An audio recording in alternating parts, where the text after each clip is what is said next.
So the very next phase of this Birth of the World project is to make a orb, or the world portion of it, that goes down in here. And so I want to make a perfect spherical wooden ball. And in order to do that, I'm going to use my lathe. But if I do it by hand, it won't be perfect. It doesn't have to be perfect, but I just thought I would figure out a way to make a perfect sphere on my lathe.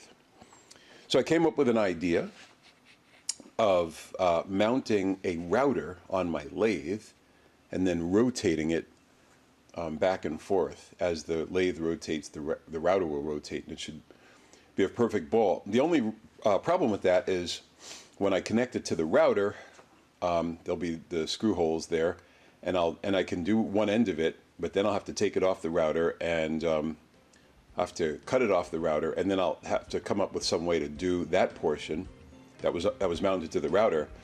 So I came up with an idea of this chuck that is a vacuum chuck. So it has this rotor, and it has these plates, and it has this way of attaching it to my shop vac, and I'd like to suck the ball onto here.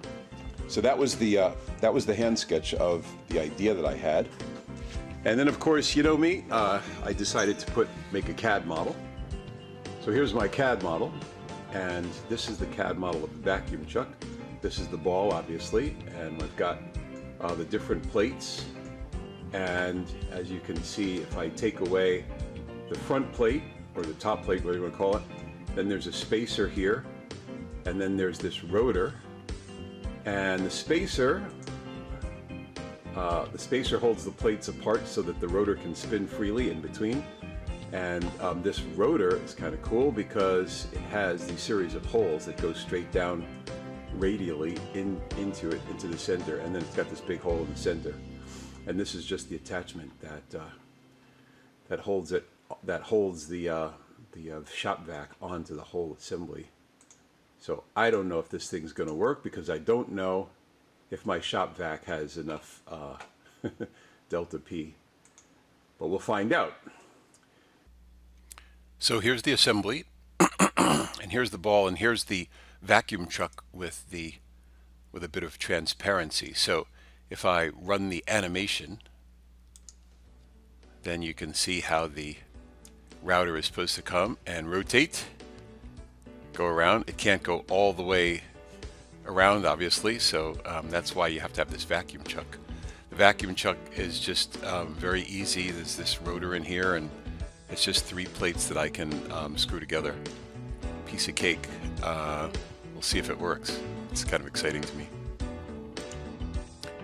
The first little bit of this exercise, or this fun project, is to create this rotational fixture.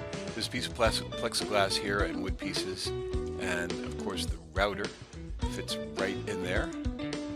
There's the router, and I'm going to be using this router right here. It's a DeWalt. I like that brand, and I'll be drilling through this little plate right here, but it's a perfect size for the job. Alright, so now here's the device. This is the little rudder that fits on the lathe, so I can move it back and forth. This piece obviously rotates like this. We have a little handle on it, and we're ready to go. So it mounts into the machine like this. Okay, and we put it up there, we spin it, and we start cutting. Okay, so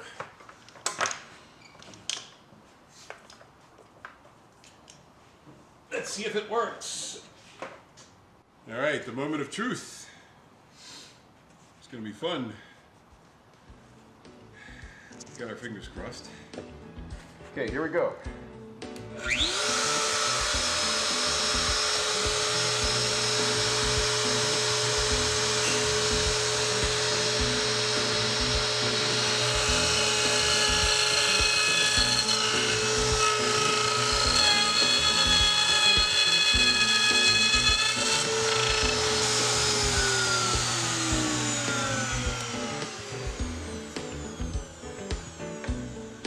Okay, well, it's working.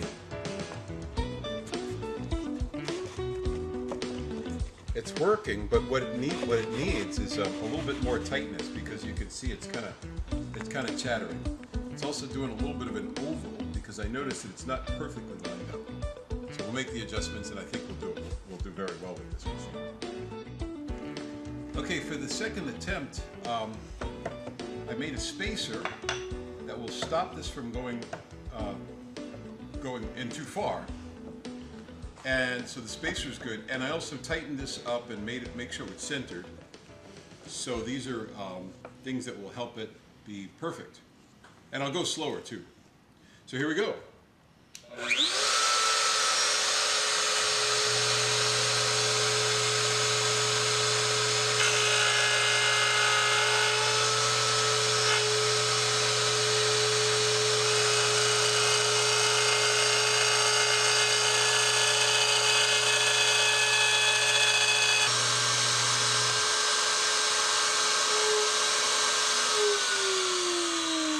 It's beautiful. It's beautiful. So, oh geez. So now the next step is to cut it about there, make this vacuum chuck thing, and do this side with the same fixture. So that'll be wonderful. Got a little nick here, but that's okay. We're just kind of experimenting and finding out how to make it perfect. So yeah, so the next thing is to make the vacuum chuck and see if we can get it to spin by just the suction. Well, now we're doing the vacuum chuck.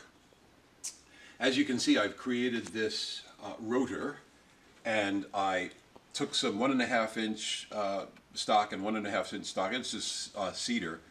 And I've got a piece of mahogany in here. I sandwiched it, I glued it together, let it dry, kind of got it in the basic shape, then put it on the lathe, and then did that. I drilled a hole in the center, and then I have these holes on the sides.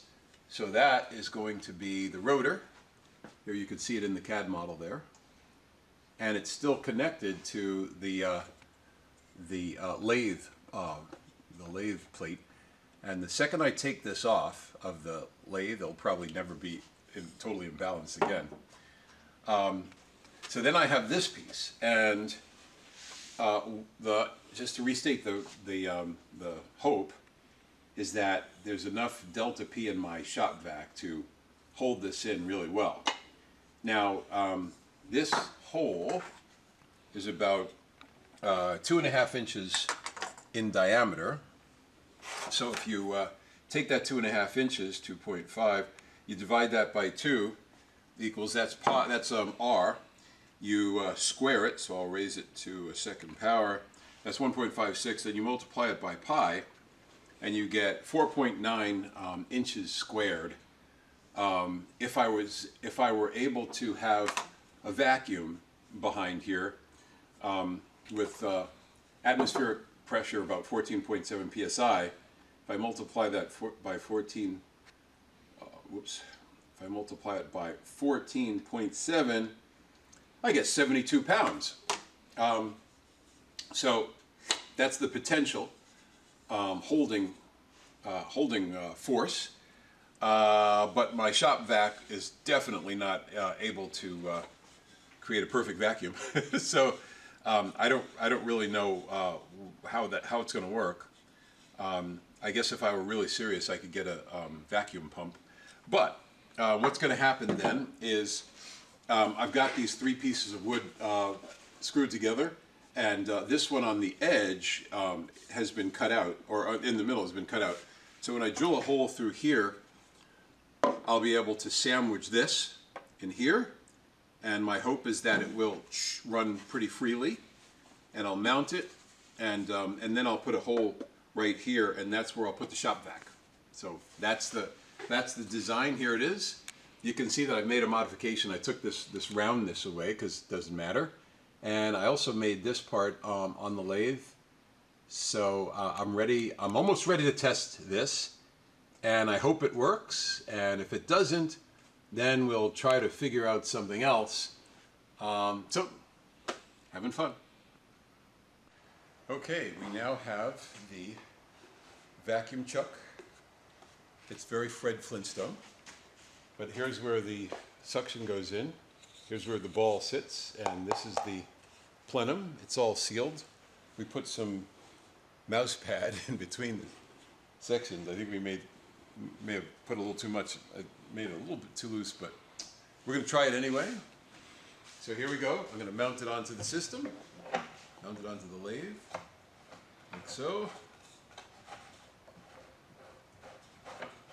Like that. And connect it to the vacuum, like that. There you go. Did you do the honors? Okay, when I turn the vacuum on, we'll see if it holds. Okay, so that's nice. It's a little too loose. So it's kind of working, but it needs to seal better. So it needs to seal around here better.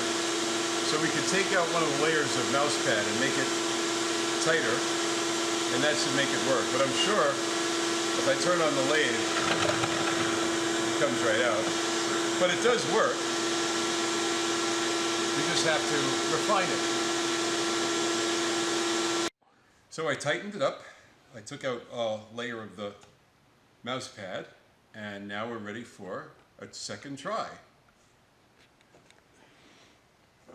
Here we go. Oh, it definitely sticks hard. But not enough.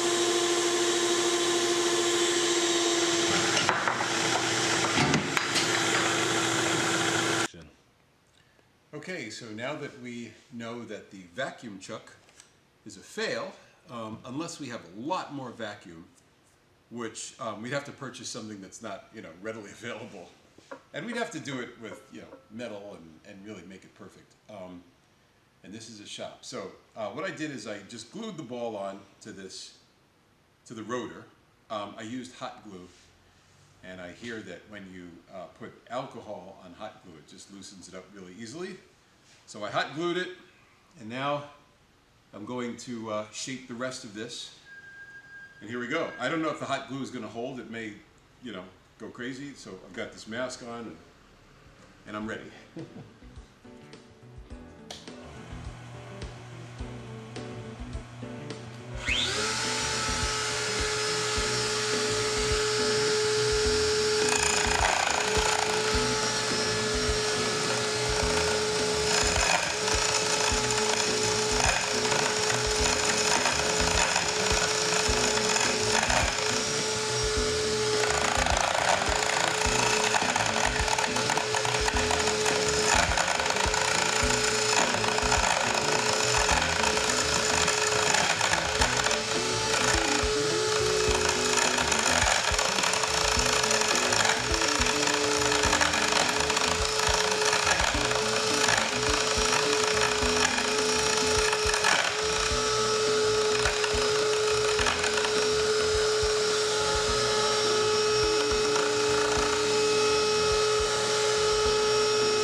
So my lathe isn't long enough for me to do a full circle. But the result is pretty good. You can tell that the concept is good. And what we need to do now is make the whole thing smaller and not use the rotor. So we have something that works as long as the alcohol actually allows this to release. Then we can claim that it works. Okay. So rumor has it that this isopropyl alcohol dissolves the hot glue really quickly. I hope that's true. If it's not, I've got an interesting little art piece. It's a rotor with a ball stuck into it permanently. So anyway, we're going to try this thing. I'm basically dousing this thing. So trying to release the glue with the alcohol didn't work. So it harkens back to, in my youth, I did home building with my father, and we were learning together, and we weren't very good, and so our cuts weren't that perfect, and so lots of times we had to use this big old 6-pound sledgehammer that we called it the clangety banger, or the convincer. And so now I'm going to use this tried and true technique, and we'll see what we can do. And there it goes. It came with some of the little wood pieces, and they're pretty easy to take off, so I'll be able to shave those off. And there's the ball. It's not bad, but you know it has some ways to go. I finished this little piece off just by eye with my lathe tools, and when it there we go, it's coming off now. When the alcohol comes out of it, I'll sand it nice, and it'll be pretty good. But this glue is actually loosening up even more. Now it's just really well glued in there. So there you have it.